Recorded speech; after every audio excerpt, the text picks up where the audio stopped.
Hello, everyone. My name is Oscar Jimenez.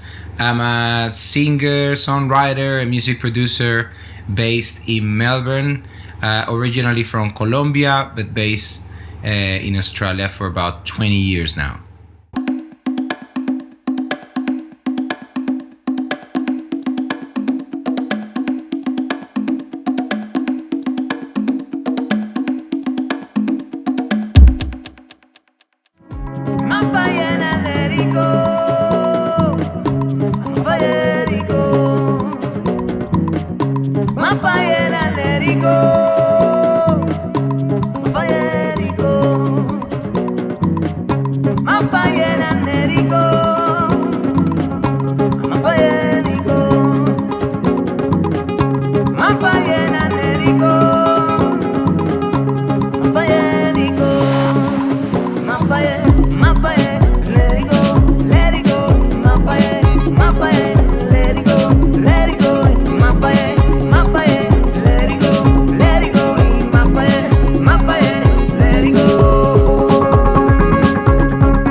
My practice is mainly in music, and I also do a lot of social work through my music practice.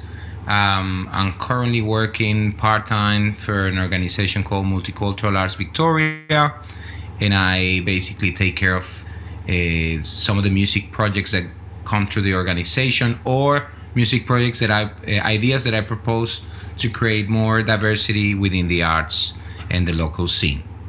Um, but my main passion, obviously, it's as a singer and songwriter, and consequently as a music producer, because I basically learned that the reason why I ended up in Australia was to because I came to study music production and sound engineering, and that's what led me, when I started recording my own material, it's led me to started performing and becoming a live music performer, and led me to started my first projects, which involved Vincent. One of my most successful projects was called Watussi, as many people know. Is a band in Sydney, which took me to discover Australia, through the eyes of a musician, which I think I still look back and I was like amazed that all these things happen.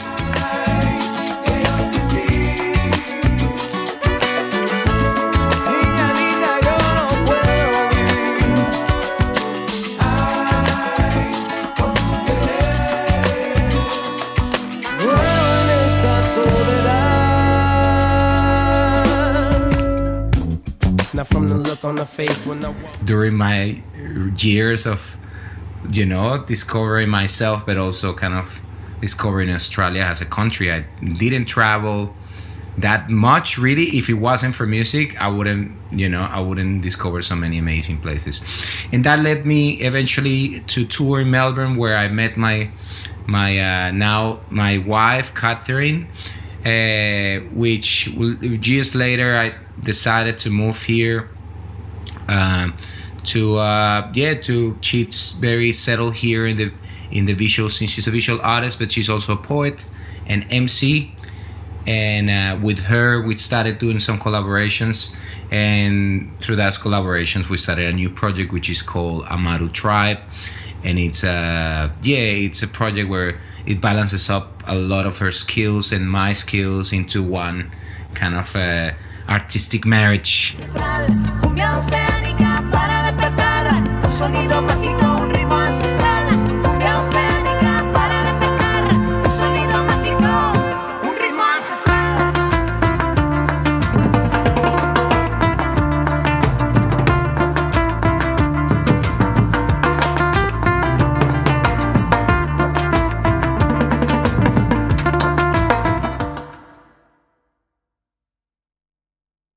It's strange because I never thought of like declare it. I knew in my heart there was something that I dreamed of when I was, before I came to Australia. I played in bands, but there was nothing like really professional at that time. It was just bands, you know. We talked about the political and social issues in those. It was like punk and ska, and so it was a lot of. It was a, I discovered music through that scene, which was more about releasing a lot of frustration from the situation that the country had to deal with, and the situation that my generation at that time had to wanted to express. Now, going back to your question, the moment that I realized that I wanted to be in music was through that band that I started playing when I was in my teenage years, and that band was called La Brigada. The first moment that I played music was when I was a kid, and my mom, kind of saw that I was picking up the flutes or the melodica, and I will make my own melodies. I was just drawn to be creative anyway, to express. I was never following patterns from other people. I was always trying to do my own thing, and I think that was a moment where it was very critical, because through her support from a family that no one is a musician, everyone is an engineer or a lawyer or a doctor.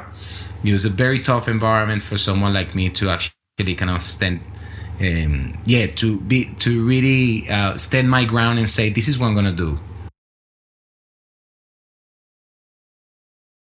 Well, initially, it was a whole process. There were certain songs that I would write, and I've I've transformed myself now a bit mature, a bit more into writing not just in Spanish, but now writing in English as well. But yeah, you're totally right. It was very tough that sometimes the what I wanted to communicate in the song, it was not really transmitted for people. People will think, this is a party song, and that's it. That's about it. And even though that I was really appreciative of the response of the audience, sometimes it felt like, yeah, the songs needed an audience that could understand the lyrics as well. So it's been a process of really keeping myself very focused on the context that I am, to not get frustrated, to understand this is Australia. I'm not gonna expect that everybody is gonna sit down and translate the songs, or figure it out. There will be certain special characters or people that really will come and write me an email, or after a concert ask me, hey, I really connected with this song. What it's about, and that's a beautiful thing, and that's what I usually I remember in a lot of the shows I would say this song is about this. I will try to communicate that in the concerts. As I say, I think I evolve into be more open to write things in English and really like connect to the audience that lives here, and not just reaching out the Latin Americans that live in Australia, which is a very limited audience if you think about it.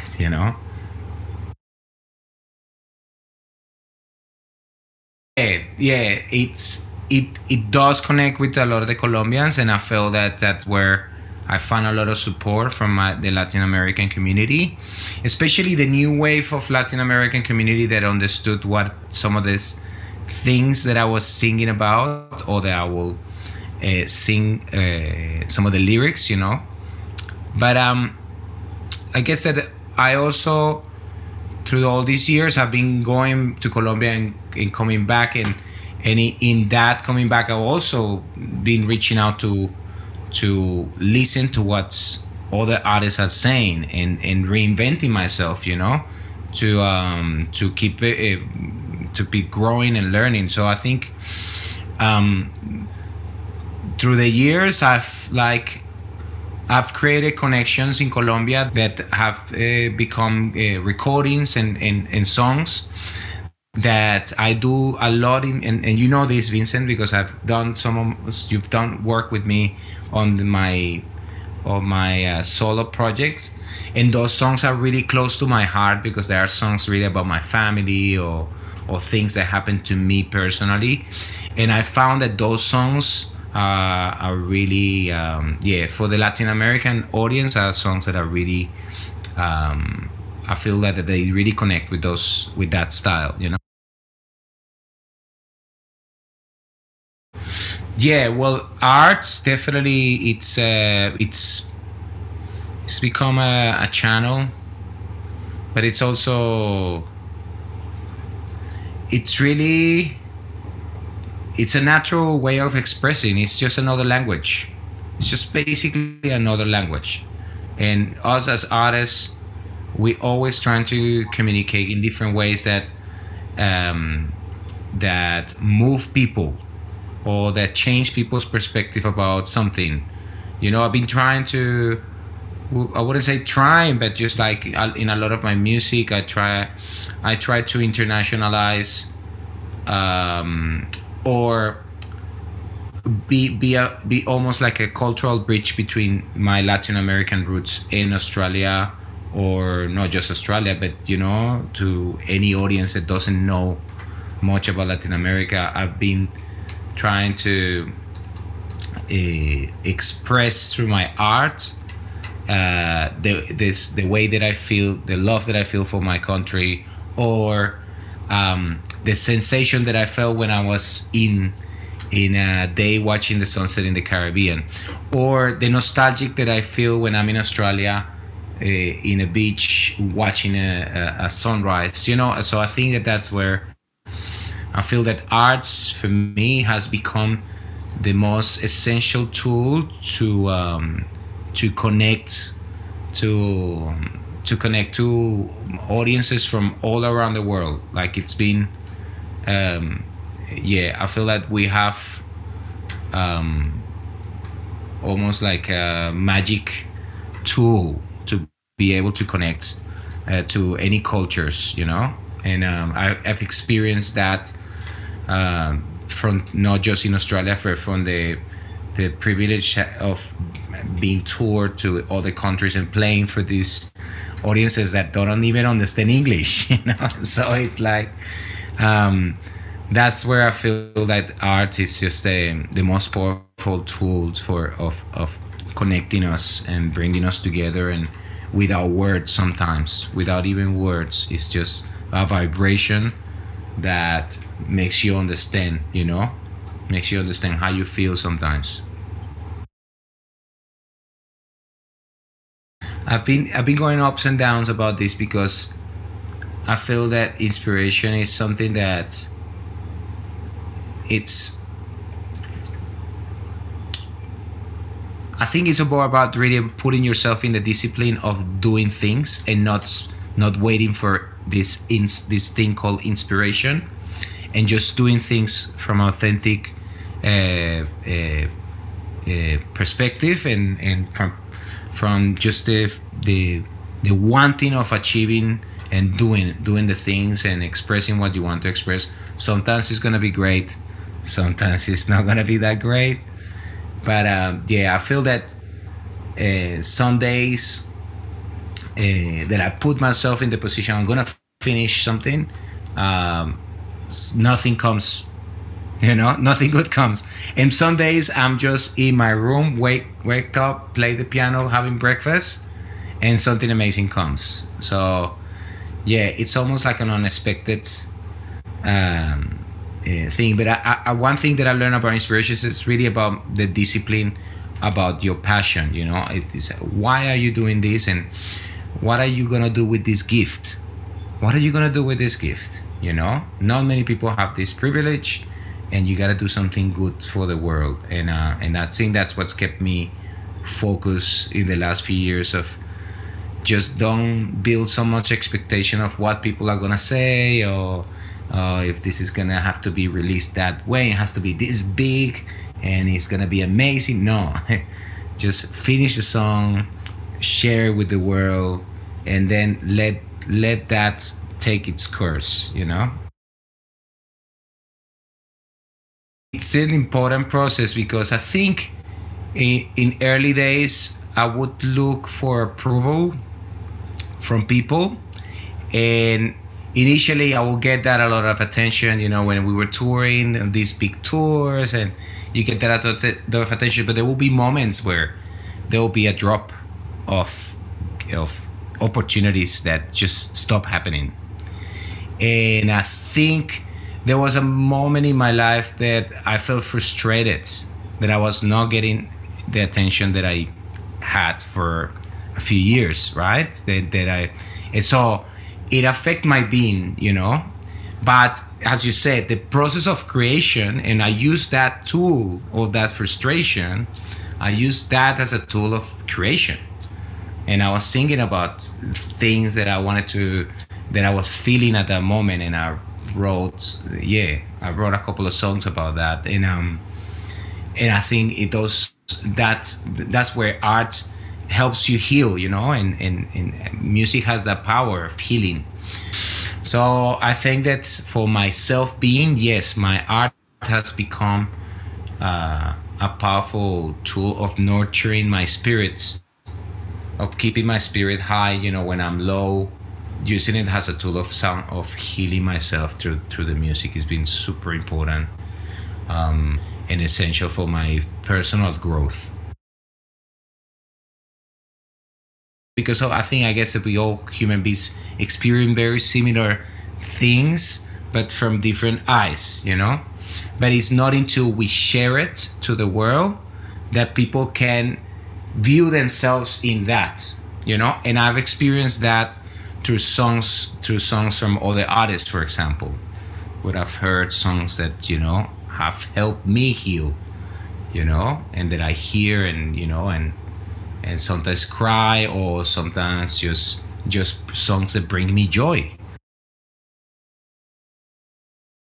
I consider myself, I I believe in spirituality. I think that it's essential for keep yourself sane in this world. If you get attached to material things, uh, yeah, you're never gonna reach a level of happiness, or blissful, when you realize that everything passes, and the material things are there.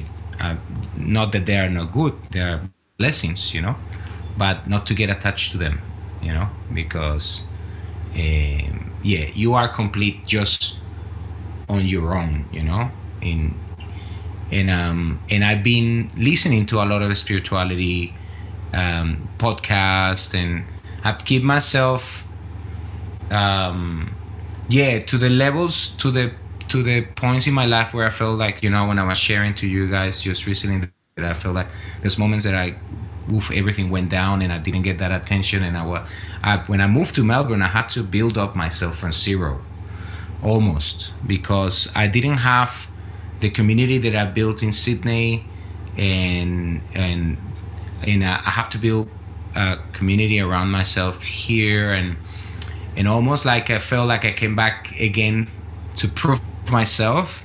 And initially, I think that wasn't good for me, but that led me. You can't judge, that led me to actually take certain actions, to listen to certain books of spirituality and about the ego, and separating myself from that little voice that tells you that you're not worth it. Oh, people don't really like you.